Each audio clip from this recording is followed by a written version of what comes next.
अध्याय 74 नर्क के रास्ते से। एक अंधेरे चबूतरे पर उतरकर चूबाई ने चारों ओर देखा, लेकिन उसे कुछ भी महसूस नहीं हुआ। हालांकि यहाँ की हवा उसी प्रचंड क्यूई से भरी हुई लग रही थी और उसके पैरों के नीचे से एक झुलसाने वाली गर्मी निकल रही थी। हाय, मुझे 1 साल के भीतर वापस आना था, लेकिन मैं यहाँ पहले ही 1 साल के लिए लेट हो गया हूँ। मैं सीधे निकल जाऊंगा। इसके साथ ही चूबाई के चमकदार पंख उसके पीछे फैल गए और उठती लपटों ने उसके आगे का रास्ता रोशन कर दिया। अगले ही पल चूबाई की आकृति बाहर निकल आई। उसकी गति बहुत तेज थी, मानो कोई उल्कापिंड खामोश रात के आकाश में चमक रहा हो। जैसे जैसे आसपास का स्थान बड़ा होता गया, नीचे से तपती हुई अनुभूति और भी स्पष्ट होती गई। भनभनाहट, भनभनाहट। अचानक चूबाई को एक सरसराहट की आवाज़ सुनाई दी। जैसे जैसे उसकी मानसिक शक्ति बढ़ती गई, उसे लगा कि आसपास के अंधेरे से बड़ी संख्या में चमगादड़ तेजी से उसकी ओर आ रहे हैं। धमाका! पंगु कुल्हाड़ी चमक उठी और अराजकता आभा चारों ओर फैल गई। रक्तवर्ण चमगादड़ अराजकता आभा के संपर्क में आते ही तुरंत चूर चूर हो गए। चूबाई ने कई रक्तवर्ण चमगादड़ों को मार डाला और जल्दी ही एक विशालकाय आकृति बाहर निकली, एक विशाल 3 सिर वाला चमगादड़। इस विशालकाय चमगादड़ का सामना करते हुए चूबाई ने अपनी सारी आत्मिक शक्ति का इस्तेमाल किया और उसे पूरी तरह से पंगु कुल्हाड़ी पर केंद्रित कर दिया। पंगु कुल्हाड़ी ने तुरंत वार किया और अराजकता जैसी दिखने वाली अराजकता प्रकाश की एक किरण 3 सिर वाले चमगादड़ की ओर फट पड़ी। 3 सिर वाला चमगादड़ चूबाई के पंगु कुल्हाड़ी के हमले का सीधा सामना करना चाहता था, लेकिन संपर्क होते ही उसके दोनों सिर जोर से चकनाचूर हो गए। इससे पहले कि 3 सिर वाला चमगादड़ कुछ प्रतिक्रिया दे पाता, चूबाई जो उथल पुथल भरी अराजकता की आभा में घिरा हुआ था, एक कदम आगे बढ़ा, हवा में उड़ा और पंगु कुल्हाड़ी ने फिर से वार किया। इस बार 3 सिर वाले चमगादड़ का शरीर अलग होकर नीचे लावा में गिर गया। स्तब्धता। चूबाई ने नीचे तेजी से गिरते लावा पर नजर डाली। उसी समय उसका शरीर गर्म और शुष्क महसूस होने लगा। उसका मन डगमगाने लगा और एक हिंसक भावना उभरने लगी। चूबाई ने अपना सिर हिलाया, शांत रहने की कोशिश करते हुए। हालांकि उसने 3 सिर वाले चमगादड़ को मार डाला था, फिर भी रक्तवर्ण चमगादड़ अभी भी घूम रहे थे। चूबाई ने तेजी से उसकी बाह पर चुटकी काटी, जिससे उसकी आंखों में कुछ चमक लौट आई। फिर उसने अपने जलाने वाले पंख फिर से फैलाए और आगे बढ़ते रहे।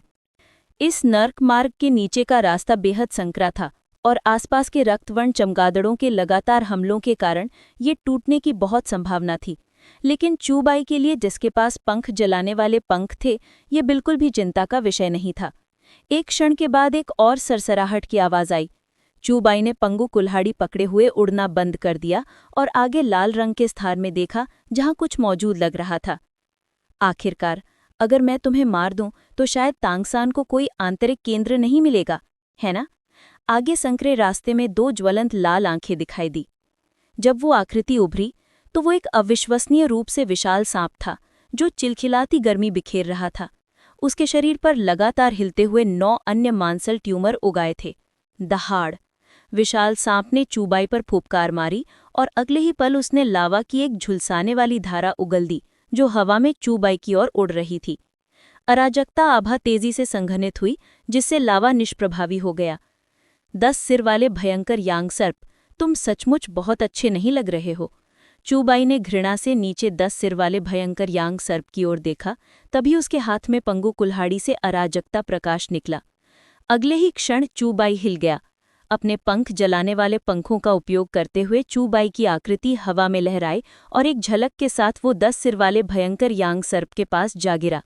10 सिर वाले भयंकर यांग सर्प ने भी अपनी तीक्ष्ण संवेदनाओं से चूबाई के आगमन का पता लगा लिया था। उसने जल्दी से अपना शरीर घुमाया और उसकी अत्यंत शक्तिशाली सांप की पूंछ चूबाई की ओर तेजी से हवा में बिखर गई। धमाका! सांप की पूंछ पंगु कुल्हाड़ी से टकराई। सांप की पूंछ उड़ गई और कांपती रही। 10 सिर वाले भयंकर यांग सर्प ने आश्चर्य से चीख मारी, फिर अपना विशाल मुंह खोला और तपती लावा की धाराएं उगलने लगा। चूबाई की आकृति लगातार टिमटिमा रही थी, लगातार पंगु कुल्हाड़ी से हमला कर रही थी, जबकि 10 सिर वाला भयंकर यांग सर्प विशेष भौगोलिक परिस्थिति का लाभ उठाते हुए अंधेरे में चूबाई के साथ लगातार मनव्र कर रहा था। धमाका! अंधेरे में लगातार हल्की टक्करें हुईं, लेकिन करीब से देखने पर टूटे हुए मांस के टुकड़े लगातार इधर उधर बिखरते दिखाई दिए। वो 10 सिर वाले भयंकर यांग सर्प का शरीर था जिसे पंगु कुल्हाड़ी ने चीर डाला था। 1 दर्जन से ज्यादा बार टक्करों के बाद 10 सिर वाला भयंकर यांग सर्प निश्शक्त होकर जमीन पर गिर गया। चूबाई ने अपनी कुल्हाड़ी फिर घुमाई और 10 सिर वाले भयंकर यांग सर्प के सभी 10 सिर काट डाले और उसके भीतर से सुनहरे लाल प्रकाश से चमकता हुआ एक छोटा गोला निकाला। क्या ये आंतरिक केंद्र है? चूबाई ने थोड़ी देर इसके साथ खेला। ये कुछ खास नहीं लगा, लेकिन ये चीज़ सभी सर्प प्रकार की आत्माओं के लिए एक अभिशाप लगती है। बाद में ओल्ड पॉइजन को डराने के लिए एकदम सही रहेगी। चूबाई थोड़ा मुस्कुराया, आंतरिक कोर को हटाया और अपने पंख जलाने वाले पंख फैलाए और बाहर निकल गया। आसपास का तापमान बढ़ता ही जा रहा था और चूबाई को पहले ही पता चल गया था कि कोई चीज़ लगातार उसके हृदय की गहराइयों में आग जला रही है, जिससे वो बहुत दर्द महसूस कर रहा था और नियंत्रण खोने की कगार पर पहुंच गया था। चूबाई ने अपनी गति बढ़ाई, अपनी चेतना बनाए रखने का संघर्ष कर रहा था। जल्दी ही आगे एक विशाल लाल रंग की झील दिखाई दी। ये झील पूरी तरह से खून से बनी हुई लग रही थी। चूबाई ने दांत पीसे और फिर से हमला किया। धमाका! चूबाई के शरीर के भीतर एक विशाल हत्या के इरादे का उभार उभरने लगा। इतना ही नहीं, इस समय उसकी पुतलियां भी जंगली जानवर की तरह लाल हो गईं। वो तेजी से रक्तवर्ण झील से गुजरा और इस नर्क मार्ग के अंत में पहुंच गया। ये एक विशेष जगह लग रही थी जहां हड्डियों को कपकपा देने वाली ठंड के सिवाय कुछ भी नहीं था। चूबाई कमजोर होकर जमीन पर गिर पड़ा। वो नर्क मार्ग से बाहर आ गया था और उसे सचमुच एहसास हुआ कि इस नर्क मार्ग में सबसे भयानक चीज 3 सिर वाले चमगादड़ नहीं थे, न ही 10 सिर वाला भयंकर यांग सर्प। यह हत्या का इरादा था जो किसी भी क्षण नियंत्रण से बाहर हो सकता था। अगर हत्या का इरादा नियंत्रण से बाहर हो जाता तो वो शायद इस नर्क मार्ग में पूरी तरह से खो जाता। एक अज्ञात अवधि के बाद चूबाई को होश आया। पंगु कुल्हाड़ी उसके सामने तैर रही थी, जिसमें कुछ विशेष परिवर्तन हुए थे। अब वो अत्यंत हिंसक, हत्या के इरादे से ओतप्रोत थी। निसंदेह पंगु कुल्हाड़ी और भी शक्तिशाली हो गई थी। चूबाई ने अपने शरीर में हो रहे परिवर्तनों को महसूस किया। ये एक विशेष क्षमता थी जो उसके 5वें आत्मिक कौशल बंजर क्षेत्र के समान थी। लेकिन बंजर क्षेत्र अभी भी आत्मिक क्षमता ही थी और स्लॉटर सिटी में इसका उपयोग नहीं किया जा सकता था। लेकिन स्लॉटर गॉड क्षेत्र अलग था। इसे एक जन्मजात क्षेत्र माना जाता था जिस पर कोई नियम नहीं थे। यहाँ से जाने का समय हो गया है। चूबाई मुस्कुराया और एक कदम बढ़ाकर चला गया। अध्याय का अंत। अध्याय 75। पिछले वर्ष की प्रगति। एक जंगल में चूबाई अभी अंदर आया ही था कि उसे एक जोरदार हंसी सुनाई दी। हा हा संत, तुमने इस बूढ़े को इंतजार करवा रखा है। एक आकृति हवा में उभरी। वो डूगूबो थी। डूगूबो की भीतर के शक्तिशाली आभा को महसूस करते हुए चूबाई दंग रह गया। बूढ़े जहर, क्या तुम्हें कोई सफलता मिली है? हा, तुम्हारी बदौलत न केवल इस बूढ़े की आत्मा विकसित हुई है, बल्कि मैं अब 95वें स्थान पर पहुंचने की सफलता भी प्राप्त कर चुका हूं। डूगूबो ने उत्साह से कहा। अब अगर तुम मुझे जू हुआ गुआन से लड़ने दोगे तो ये बूढ़ा जरूर घुटनों के बल गिरकर दया की भीख मांगेगा। चूबाई बेबसी से मुस्कुराया। अब जबकि डूगूबो और युगवान दोनों 95वें स्थान पर हैं, ये वास्तव में अनिश्चित है कि कौन अधिक शक्तिशाली है। इसके बारे में बात करते हुए संत, पिछले साल आपकी साधना कैसी रही? डूगूबो ने उत्सुकता से पूछा। हालांकि वो महसूस कर सकता था कि चूबाई की आत्मिक शक्ति में कोई वृद्धि नहीं हुई है, लेकिन पूरा व्यक्तित्व पूरी तरह से बदला हुआ लग रहा था। मेरी आत्मिक शक्ति अभी भी 56वें रैंक पर है, लेकिन मेरी व्यक्तिगत क्षमताओं में काफी सुधार हुआ है। उसके बोलने के बाद चूबाई की पुतलियों में एक लाल प्रकाश एकत्र हो गया। उसने डूगूबो की ओर देखा और उसके शरीर से एक ठंडी हत्या का भाव फूट पड़ा। देवी क्षेत्र का वध करो, बंजार क्षेत्र। दोनों क्षेत्र एक साथ खिल उठे, डूगूबो को ढक लिया। डूगूबो, जिसके चेहरे पर मुस्कान थी, तुरंत अपना भाव बदल लिया और चूबाई को सदमे से देखा। ये 2 महान क्षेत्र। डूगूबो को अपनी शक्ति का दमन महसूस हुआ और वो बहुत हैरान था। चूबाई के एक डोमेन में अनंतहीन ठंडी और हिंसक किलिंग इंटेंट थी, जबकि दूसरा डोमेन अपने अंदर के विरोधियों की जीवन शक्ति को लगातार कमजोर कर सकता था। अगर इन 2 महान डोमेन का इस्तेमाल युद्ध के दौरान फ्यूजन में किया जाए तो विरोधी कौन हो सकता है? तो तुमने अपनी किलिंग इंटेंट कम करने के लिए आत्मिक शक्ति साधना छोड़ दी? डूगूबो को अचानक एहसास हुआ और साथ ही वो आह भरने से खुद को रोक नहीं पाया। आम लोग अक्सर सिर्फ आत्मिक शक्ति की सफलताओं का ही पीछा करते हैं, लेकिन चूबाई के लिए इस उम्र में अपनी क्षमताओं का प्रयोग कर पाना वास्तव में आसान नहीं था। वैसे old poison, soul master tournament कैसा चल रहा है? चूबाई ने पूछा। हे, सोल मास्टर टूर्नामेंट बहुत अच्छा रहा। ग्रैंड फाइनल 5 दिन बाद है और वो स्पिरिट सिटी में होगा। संत, अगर तुम अभी वापस चले जाओ तो भी तुम जीत जाओगे, डुगुबो ने समझाया। चूबाई ने राहत की सांस ली। ठीक है, मैं बहुत देर से नहीं लौटा। चूंकि ऐसा ही है तो चलिए स्पिरिट सिटी चलते हैं। Spirit city. जब चूबाई स्पिरिट हॉल प्रशिक्षण स्थल पर पहुंचा तो उसने सामने 6 आकृतियां पालथी मारकर बैठी देखी, जो साधना की अवस्था में प्रतीत हो रही थी, और उनमें से प्रत्येक के चारों ओर अत्यंत शक्तिशाली आत्मिक शक्ति के उतार चढ़ाव घूम रहे थे। जैसे कि हुलीना और अन्य दो, उनकी वर्तमान शक्ति प्रोबेबली 59वें स्थान पर पहुंच गई थी, आत्म सम्राट क्षेत्र में पहुंचने के कगार पर थी, और अनुमान लगाने की कोई आवश्यकता नहीं थी, ये ईश्वर के क्षेत्र में साधना के माध्यम से प्राप्त किया गया होगा। डुगुयान की आत्मिक शक्ति भी 56वें स्थान पर पहुंच गई थी, जो उसके बराबर थी।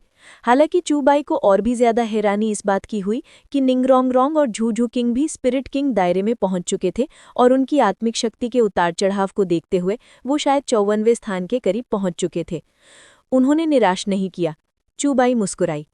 चूबाई के आगमन से झूझू किंग का ध्यान खिंचा। झूझू किंग ने धीरे से अपनी आंखें खोली। बाकी लोग अभी भी साधना कर रहे थे, लेकिन जब उसने चूबाई को पास खड़ा देखा तो पहले तो वो स्तब्ध रह गई, फिर अचानक उसकी नाक में दर्द महसूस हुआ। झूझू किंग कुछ प्रतिक्रिया करने से पहले चूबाई ने उसे अपनी बाहों में खींच लिया। तुम वापस आ गई हो? झूझू किंग ने फुसफुसाते हुए कहा। उसकी आवाज में सिसकी थी। हालांकि उसे आमतौर पर बात करना पसंद नहीं था और वो हमेशा दूसरों के साथ रूखापन से पेश आती थी, फिर भी वो अपने दोस्तों के सामने अपना दिल खोल सकती थी, और चूबाई के सामने तो और भी ज्यादा। इस 1 साल के दौरान उसने चूबाई से दोबारा मिलने के अनगिनत सपने देखे थे। उसने खुद से कहा कि उसे अपनी भावनाओं पर नियंत्रण रखना होगा, लेकिन इस पल वो अपनी भावनाओं पर नियंत्रण नहीं कर पा रही थी, चाहे कुछ भी हो जाए। माफ करना, मुझे वापस आने में थोड़ी देर हो गई। चूबाई मुस्कुराई और झूझू किंग के सिर पर थपथपाते हुए उसके आंसू पोंछे। 1 साल में 53वें रैंक तक पहुंचना, लगता है तुमने बहुत मेहनत की है। झूझू किंग ने अपना सिर हिलाया। ये सब तुम्हारे दिव्य क्षेत्र में साधना की बदौलत है। आखिर दिव्य क्षेत्र तो सिर्फ सहायक भूमिका ही निभाता है। जैसे ही दोनों बातचीत कर रहे थे, बाकी लोग भी अपनी साधना की अवस्थाओं से बाहर आ गए। चूबाई को वापस देखकर सभी बहुत हैरान हुए। चूबाई, तुम आखिरकार वापस आ ही गई, निंगरोंगरोंग ने चूबाई की ओर इशारा करते हुए कहा। जैसे ही तुम वापस आई, तुम झूझू किंग के साथ प्यार से घुल मिल गई। मैं तुम्हें डांटने के लिए भी आलसी हूँ। चूबाई ने आंखें घुमाई। तभी एक आकृति प्रकट हुई। वो बीबी डोंग थी। ज़्याओबाई, तुम वापस आ गई हो। बीबी डोंग स्वाभाविक रूप से चूबाई को वापस देखकर बहुत खुश थी और ये जानकर भी हैरान थी कि चूबाई सिर्फ 1 साल में स्लॉटर सिटी से बाहर आ गई थी। हाँ गुरु, पिछले साल आप कैसी रही? चूबाई मुस्कुराई। बहुत अच्छा। मैंने ज़ूकिंग, रोंगरोंग और डुगुयान को उनकी 5वीं स्पिरिट रिंग दिलाने ले गई थी। नाना और बाकी 2 भी स्पिरिट एम्पायर क्षेत्र में कदम रखने वाले हैं, बीबी डोंग ने धीरे से कहा, चूबाई समेत 7 लोगों को भी संबोधित करते हुए। आप सभी मेरे स्पिरिट हॉल के विशिष्ट सदस्य हैं। अब जबकि सोल मास्टर टूर्नामेंट का ग्रैंड फाइनल नज़दीक आ रहा है, ये सम्मान हमेशा स्पिरिट हॉल का रहा है और मुझे उम्मीद है कि इस बार भी ऐसा ही होगा। रात को चूबाई एक बार फिर अपने घर लौट आया। 1 साल दूर रहने के बाद इस शांत वातावरण ने उसे कुछ अपरिचित सा महसूस कराया। अब हवा में वो हिंसक क्यों नहीं थी। स्लॉटर सिटी में चारों ओर लगातार गिरे हुए लोगों की दहाड़ और व्यभिचार की आवाज़ें गूंज रही थी। वो लगभग सुन्न हो गया था, इसलिए अब जबकि वो स्पिरिट सिटी लौट आया तो उसे नींद नहीं आ रही थी। चूबाई खिड़की के पास खड़ा था। उसका मूड अचानक बेचैन हो रहा था, मानो वो अपने भीतर के हत्या के इरादे पर नियंत्रण खोने के कगार पर हो। हत्या के इरादे को अभी भी अंदर ही अंदर भड़कते हुए महसूस करते हुए वो जानता था कि एक बार उसकी भावनाएं बदल गई तो हत्या का इरादा नियंत्रण से बाहर हो सकता है, अंततः पूर्ण भ्रष्टाचार की ओर ले जा सकता है। धिक्कार है ये हत्या का इरादा। चूबाई का हाथ थोड़ा कांपा, उसकी आंखें लाल हो गई और उसके शरीर के भीतर का हत्या का इरादा बेकाबू होकर फूट पड़ा।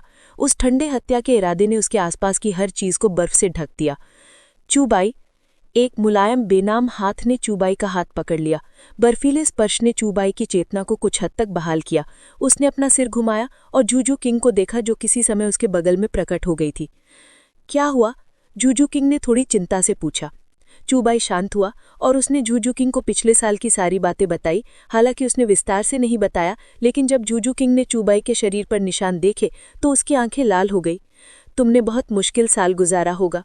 चूबाई ने आह भरी। इस समय सबसे जरूरी बात हत्या के इरादे के मुद्दे को सुलझाना है। झूझू किंग, कल रोंगरोंग को फोन करना। हम 7 खजाने वाले ग्लेस टाइल स्कूल जाएंगे। मुझे चेन शिन से इस परामर्श लेना है कि मैं अपने हत्या के इरादे को कैसे बदलूं। अध्याय का अंत। अध्याय 76। 7 हत्यारों के असली शरीर का विनाश। 7 खजाने वाला चमकदार टाइल संप्रदाय। रोंग रोंग, तुम सचमुच आत्मा राजा के स्तर पर पहुंच गए हो। आओ दादाजी को अच्छी तरह देख लेने दो। निंग रोंग रोंग के 5 आत्मा छल्लों को देखते हुए गू रोंग ने खुशी से कहा। 1 साल पहले निंग रोंग रोंग अभी भी एक महान आत्मा गुरु थी और उनकी तीसरी आत्मा छल्ला चू बाई की मदद से प्राप्त हुई थी। सुधार की ये गति भयावह थी। ये सब चू बाई की बदौलत है। उनकी अमर जड़ी बूटियों के बिना मैं इतनी जल्दी सुधार नहीं कर पाता। निंग रोंग रोंग मुस्कुराया। इसी बीच दूसरी तरफ चेन शिन ने चू बाई को थोड़ा हैरान होकर देखा और पूछा, पिछली बार जब हम मिले थे तब तुम एक आत्मा संप्रदाय थे, अब तुम आत्मा राजा के स्तर पर पहुंच गए हो, लेकिन तुम्हारी आभा। वरिष्ठ, हम फिर से मुकाबला क्यों न करें? मुझे अंतर स्पष्ट रूप से समझ लेने दो ताकि मैं प्रगति कर सकूं। चू बाई थोड़ा मुस्कुराया। चेन शिन चौंका, फिर खिलखिलाकर हंसा। ठीक है, चूंकि तुम जिद कर रहे हो तो मैं मान जाता हूं। क्या हम सब मिलकर विजेता का फैसला करने के लिए एक एक चाल चले? चू बाई भी सिर हिलाया। शुरू करते हैं। थोड़ी दूरी पर झू जुकिंग, निंग रोंग रोंग, निंग फेंगजी और गू रोंग सभी मौजूद थे। गू रोंग ने मुस्कुराते हुए कहा, फेंगजी, तुम्हें नहीं लगता कि वो बूढ़ा चेन शिन हार जाएगा, है ना? हाँ, हालांकि चू बाई में अच्छी प्रतिभा है, लेकिन उसकी ताकत सिर्फ सोल किंग के स्तर की है। पिछली बार जब तलवार अंकल के साथ मुकाबला करते समय उसने जो चाल चली थी वो डरावनी थी। मुझे लगता है इस बार तलवार अंकल तैयार होंगे। निंग फेंगजी हंसा और वो भी ये जानने को उत्सुक था कि पिछले 1 साल में चू बाई में कितना सुधार हुआ है। 7वीं आत्मा क्षमता, आत्मा का अवतार। चेन शिन ने फुसफुसाते हुए सीधे अपने आत्मा का अवतार प्रकट किया। विशाल सब संहारक तलवार एक अत्यंत विशाल संहारक आभा के साथ आगे बढ़ी। संहारक आभा आकाश में व्याप्त थी, लेकिन वो चू बाई के वध क्षेत्र के देवता जितनी ठंडी और हिंसक नहीं थी। ये संहारक आभा पहाड़ों और नदियों जैसी थी, निरंतर फिर भी विशाल और धार्मिक। असीम संहारक आभा आकाश में उड़ गई और एक अविश्वसनीय रूप से विशाल सप्त संहारक तलवार में परिवर्तित हो गई, जो हवा में लटकी हुई थी। अंतरिक्ष कंपित हो गया। चेन शिन का आत्मा का अवतार मनुष्य और तलवार के एक क्षेत्र में पहुंच गया था, जिससे उसका शरीर एक विशाल सप्त संहारक तलवार में परिवर्तित हो गया, जो आकाश में उड़ रही थी और अपना सबसे शक्तिशाली प्रहार कर रही थी। निर्जन क्षेत्र, संहार क्षेत्र का देवता। चू बाई के दोनों क्षेत्र एक साथ सक्रिय हो गए, जिससे उसकी अपनी आभा तेजी से बढ़ने लगी। इसी समय पंगु कुल्हाड़ी प्रकट हुई और 5 आत्मा के छल्ले, काला काला काला काला और लाल, उसके पैरों के नीचे चमक उठे। उसके आत्मा वलय, वो कैसे हो सकते हैं? निंग फेंगजी और गू रोंग ने एक दूसरे को देखा। दोनों बेहद हैरान थे। 1 साल पहले उन्होंने चू बाई की आत्मा वलय देखे थे और वे निश्चित रूप से इतने भयानक नहीं थे। 5वीं आत्मा क्षमता, विनाश का हाथ। चू बाई ने अपने 1 लाख साल पुराने आत्मा वलय से दूसरी आत्मा क्षमता मुक्त की, जिससे विनाश क्षेत्र सक्रिय हो गया। आसपास की सारी जीवन शक्ति शुद्ध शक्ति में परिवर्तित हो गई और उसके शरीर में प्रवाहित होने लगी। उसके दोनों क्षेत्रों के प्रवर्धन प्रभावों के साथ इस क्षण चू बाई की शक्ति अपने चरम पर पहुंच गई। धड़ाम! विनाश की शक्ति एक विशाल ऊर्जा हस्त चिन्ह में संघनित हो गई, जो ऊपर चेन शिन के आत्मा अवतार के सामने थी। ऊर्जा हस्त चिन्ह अंतरिक्ष में उछला और उसी समय एक ठंडी मारक आभा प्रकट हुई। चू बाई की पुतलियां रक्त लाल हो गई। युद्ध ने उसे वधनगर में होने का एहसास दिलाया। इस क्षण उसे ऐसा लगा जैसे उसके शरीर का खून खौल रहा हो। आसमान से एक जोरदार धमाका हुआ। विशाल संहारक आभा और चू बाई की ठंडी संहारक आभा आपस में टकराएं, जिससे उनके आसपास की हर चीज लगातार टूट रही थी। नीचे गू रोंग ने आह भरी। ये दोनों लड़ नहीं रहे हैं, ये घर को तहस नहस कर रहे हैं। चू बाई की शक्ति वास्तव में दादाजी की तलवार का सीधा मुकाबला कर सकती है, निंग रोंग रोंग ने कहा। ये तो पता ही होगा कि चेन शिन में चू बाई से पूरे 40 लेवल ज्यादा आत्मिक शक्ति थी। फिर भी चू बाई इतने लंबे समय तक चेन शिन से लड़ सका। चू बाई नीचे से दहाड़ा। पंगु कुल्हाड़ी एक प्रकाश किरण में बदल गई और अराजक ऊर्जा से फूट पड़ी। उसने पंगु कुल्हाड़ी की शक्ति का पूरी तरह उपयोग कभी नहीं किया था, क्योंकि उसका सामना कभी किसी शक्तिशाली प्रतिद्वंदी से हुआ ही नहीं था। अब वधनगर में पूरे 1 साल युद्ध करने के बाद वो पंगु कुल्हाड़ी चलाने में बेहद कुशल हो गया था। आदिकालीन आभा हवा में व्याप्त थी। पंगु कुल्हाड़ी में मानो स्वर्ग और पृथ्वी की रचना की अराजक शक्ति समाहित थी, जो हवाओं और बादलों को हिला रही थी। चूबाई ने अपने पंखित ज्वाला पंख फैलाए और अचानक पंगु कुल्हाड़ी हवा में लहराई। धड़ाम! एक जोरदार धमाके के साथ रक्तलाल प्रकाश में लिपटी पंगु कुल्हाड़ी नीचे सप्तघातक तलवार के असली रूप की ओर जा गिरी। जैसे ही दोनों टकराए, सभी ये देखकर भयभीत हो गए कि सप्तघातक तलवार जोर से कांपने लगी और उसकी ऊर्जा अस्थिर होने लगी। गुरोंग के हावभाव नाटकीय रूप से बदल गए। उसके बच्चे की कुल्हाड़ी में कैसी आत्मा है, ये चेनशिन की सप्तघातक तलवार को भी रोक सकती है। निंगफेंगजी का चेहरा भी गंभीर था। 7 मारक तलवार को एक उच्च स्तरीय शक्तिशाली आत्मा माना जा सकता है। फिर भी चूबाई की पंगु कुल्हाड़ी ने उसे दबा दिया, या यूं कहें कि कुचल दिया। इसी बात पर जब हम अपनी पीठ पर पत्थर लिए भाग रहे थे, तो तांगसान ने अपना साफ आकाश हथौड़ा चूबाई की कुल्हाड़ी पर मारा और चूबाई हिला तक नहीं, लेकिन तांगसान का साफ आकाश हथौड़ा लगभग चकनाचूर हो गया था। निंग रोंगरोंग को उस समय चूबाई और तांगसान की लड़ाई याद आ गई। यहां तक कि साफ आकाश हथौड़ा भी दबा दिया गया था। निंग फेंगजी ने कहा, लगता है चूबाई की आत्मा सभी औजार आत्माओं को दबा सकती है। उस बूढ़े चेनशिन को शायद नुकसान होगा। गुरोंग ने हंसा। उसकी आत्मा का मूल क्या है? मेरी 7 घातक तलवार भी जोर से कांप रही थी, जैसे उसकी शक्ति चली गई हो। चेनशिन फुसफुसाया, लेकिन इस समय तक टकराव शुरू हो चुका था। जैसे ही हवा में मौजूद बेहद शक्तिशाली आत्मिक शक्ति धीरे धीरे लुप्त हो गई, विशाल सप्तघातक तलवार का असली रूप हिंसक रूप से बिखर गया। चेनशिन का शरीर कुछ कदम पीछे हटा, फिर उसने कुछ दूरी पर चूबाई की ओर घबराहट से देखा। इस समय चूबाई की आंखें रक्त लाल प्रकाश से भर गई और उसकी मारक आभा अनियंत्रित होती दिख रही थी।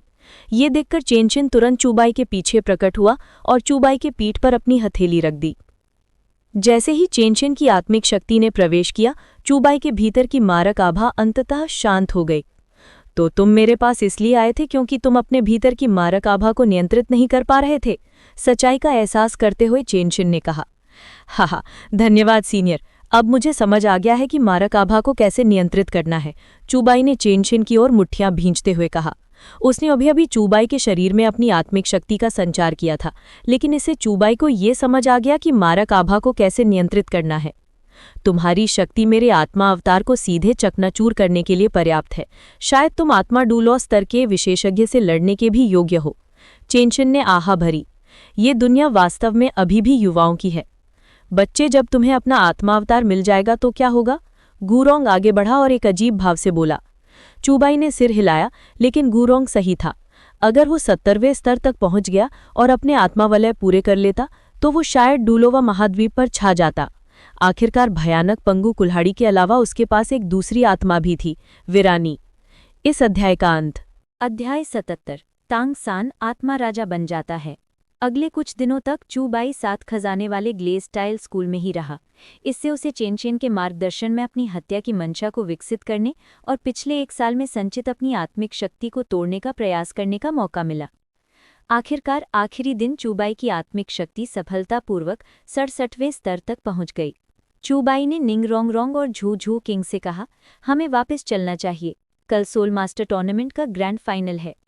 अगले दिन जब बाकी प्रतिभागी टीमें स्पिरिट सिटी पहुंची, तो ग्रैंड फाइनल की असली शुरुआत का संकेत मिल गया। विशेष बाय मैकेनिज्म के कारण पहले दौर के मैचों में कुछ खास उल्लेखनीय नहीं हुआ। इस समय स्पिरिट हॉल टीम, जिसमें चूबाई और 6 अन्य शामिल थे, सभी प्रतियोगिता क्षेत्र में पहुंच गए। हुलीना और उसकी 2 साथी अभी भी 59वें स्तर पर ही थीं। ऐसा लग रहा था कि ईश्वर के क्षेत्र की मदद से भी उन्हें 60वें स्तर की दहलीज पार करने से पहले कुछ समय जमा करना होगा। झूझू किंग, निंगरोंगरोंग और दुगुयान की आत्मिक शक्ति भी अभी तक पार नहीं हुई थी। पिछले कुछ दिनों में केवल चूबाई ही ऐसा कर पाया था, जिसकी आत्मिक शक्ति 1 स्तर बढ़ गई थी। हमारी ताकत के साथ क्या हमें चिंता करने की जरूरत है? यान ने सोफे पर आराम से बैठते हुए लापरवाही से पूछा। प्रतिभागियों में से केवल एक ही आत्मा राजा तक पहुंच पाया है, उसके अलावा कोई और आत्मा राजा नहीं है। इस तरह की प्रतियोगिता वाकई उबाऊ होती है। जियू ने सहमति जताते हुए कहा, हमें अभी भी चूबाई की ईश्वर के क्षेत्र का शुक्रिया अदा करना होगा, वरना हम तीनों ज्यादा से ज्यादा 53वें स्तर तक पहुंच पाते। हुलीना हंसी। ईश्वर का क्षेत्र भी तुम्हारी प्रतिभा से जुड़ा है, इसलिए तुम्हें मुझे धन्यवाद देने की जरूरत नहीं है। चूबाई ने अपना सिर हिलाया। मैं पिछले साल यहाँ नहीं था, श्रेक अब कैसा कर रहा है? चूबाई ने दिलचस्पी से पूछा। बाकी 6 लोग दंग रह गए। फिर झू झू किंग ने बताया, श्रेक ने अपने प्रतिद्वंदियों को धूल चटा दी और ग्रैंड फाइनल में भी पहुंच गया। चूबाई ने सिर हिलाया। ये कोई अप्रत्याशित बात नहीं है, तो उनकी ताकत कैसी है? शिक्षक ने मुझे श्रेक एकेडमी टीम के बारे में भी बताया। कहा जाता है कि उनके कप्तान डाइमुबाई ने हाल ही में 45वीं स्पिरिट पावर लेवल पार किया है। बाकी लोगों की बात करें तो ध्यान देने लायक कुछ खास नहीं है। हुलीना हंस पड़ी। डाइमुबाई के अलावा मा होंगजुन और ऑस्कर भी हैं। मा होंगजुन सिर्फ 35वें लेवल के हैं और ऑस्कर 38वें लेवल के हैं। बाकी तीनों स्पिरिट एल्डर लेवल के हैं। चूबाई हैरान तो हुए, परंतु अप्रत्याशित रूप से नहीं। मा होंगजुन और ऑस्कर दोनों ने आत्मा पूर्वज तक पहुंचने के लिए तांग सान द्वारा दी गई अमर जड़ी बूटी पर भरोसा किया था। अब अमर जड़ी बूटी के बिना आत्मा एल्डर होना सामान्य बात है। आखिरी वाले के बारे में क्या? चूबाई ने पूछा। आखिरी वाला वही है जिसका मैंने अभी जिक्र किया था, तांग सान। वही एकमात्र व्यक्ति जो आत्मा राजा के दायरे तक पहुंचा है। जियू ने बीच में ही टोक दिया। चूबाई मुस्कुराया। ओह, तांग सान आत्मा राजा बन गया है। वो थोड़ा उत्सुक था। तांग सान को तांगहाओ ले गया था और परिणाम स्वरूप उसने मूल कहानी की तुलना में कहीं अधिक सुधार हासिल किए। इससे उसे आश्चर्य हुआ कि तांग सान ने इस छोटे से वर्ष में आत्मा एल्डर से आत्मा राजा बनने के लिए क्या अनुभव किया होगा। न केवल इतना ही, तांग सान की चौथी आत्मा रिला का 10,000 साल पुरानी आत्मा रिला है। श्रेक एकेडमी केवल उसकी और डाइमुबाई की वजह से ही प्रतियोगिता में विजयी हो पाई है, और तांग सान की जुड़वा आत्माएं भी है। जियू ने आगे कहा। चूबाई मुस्कुराई। जब हम उनसे मिलेंगे तो पता चल जाएगा कि उनकी असली ताकत क्या है।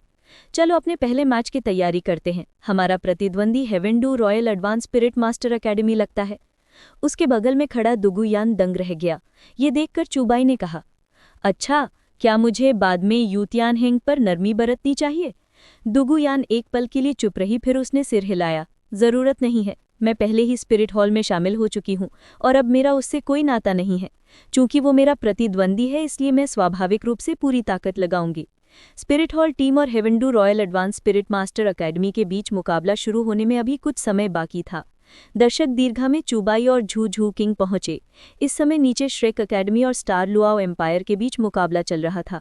अखाड़े में चूबाई ने एक औरत को देखा जो झू झू किंग से बिल्कुल मिलती जुलती दिखती थी। ये तुम्हारी बहन है ना? चूबाई ने पूछा।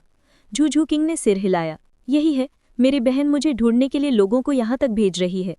अपनी मौजूदा ताकत से अगर तुम झूझू यून और डाई वेसी के संयुक्त प्रयासों का भी सामना करो तो भी तुम उन्हें हरा सकती हो। अगर तुम्हें नर्क के सफ़ेद बाघ का सामना करना पड़े तो ये थोड़ा और मुश्किल होगा। चूबाई ने झू झू किंग का हाथ पकड़ा और नीचे डाइमुबाई को देखा। उसी समय चूबाई ने तांगसान की ओर भी देखा। सच में, नीले चांदी के राजा के बिना ये बच्चा अभी भी पहले की तरह ही साधारण लग रहा था। तो इसकी नीली चांदी घास अभी भी नीली चांदी घास ही थी। आखिर इसने स्पिरिट किंग की शक्ति कैसे हासिल की? तभी नीचे डाइमुबाई को कुछ आभास हुआ और उसने ऊपर देखा तो चूबाई को झू झू किंग का हाथ पकड़े हुए देखा। चूबाई ने उसकी तरफ हाथ भी हिलाया, जिससे उसके मोती जैसे सफ़ेद दांत दिखाई दे रहे थे। ये कमबख्त आदमी! इस खुले दिखावे से डाइमुबाई की आंखें लाल हो गईं और उसके मुंह से एक शक्तिशाली किलिंग इंटेंट फूट पड़ा, जिसने उसके बगल में खड़े तांगसान को भी चौंका दिया। तुम्हें क्या हो गया है? कुछ नहीं, हमें उस तथाकथित स्पिरिट हॉल टीम को हराना होगा। डाइमुबाई गुर्राया। उसका शरीर राक्षसी युद्ध इंटेंट से भर गया और उसकी आंखें किलिंग इंटेंट से भर गईं जब उसने डाइवेसी की ओर देखा जो उसे तिरस्कार से देख रही थी। जल्दी मुकाबला शुरू हो गया। चूबाई को आश्चर्य हुआ कि तांगसान ने अपनी नीली चांदी घास का इस्तेमाल नहीं किया। इसके बजाय वो सीधी क्लियर स्काई हैमर ले आया। ये तो वाकई हैरान करने वाला है। चूबाई खिलखिलाकर हंसा। तांगसान के क्लियर स्काई हैमर पर 5 काले 10,000 साल पुराने स्पिरिट रिंग देखकर पूरा दर्शक दंग रह गया। कुछ ही दूरी पर यूशाओ गाओ का चेहरा उत्साह से भर गया। मनु उसे लगा कि आखिरकार उसने एक ऐसा शिष्य पा लिया है जो अपना नाम बनाएगा। 5-10,000 साल पुराने स्पिरिट रिंग, कोई आश्चर्य नहीं कि वो प्रतियोगिता में विजय हो पाया। लेकिन इतना हाई प्रोफाइल होने के कारण तांगहाओ अब ज्यादा दिखावा नहीं करने वाला है। ये स्पष्ट रूप से स्पिरिट हॉल के खिलाफ युद्ध की घोषणा है। चूबाई ने उनका मैच देखने में रुचि खो दी और झू झू किंग के साथ चल दिया। लगता है तांगसान की ताकत में काफी इजाफा हो गया है, झू झू किंग ने कहा। बस एक जोकर, क्या तुम्हें लगता है कि वो मुझसे ज्यादा ताकतवर हो सकता है? चूबाई हंसा।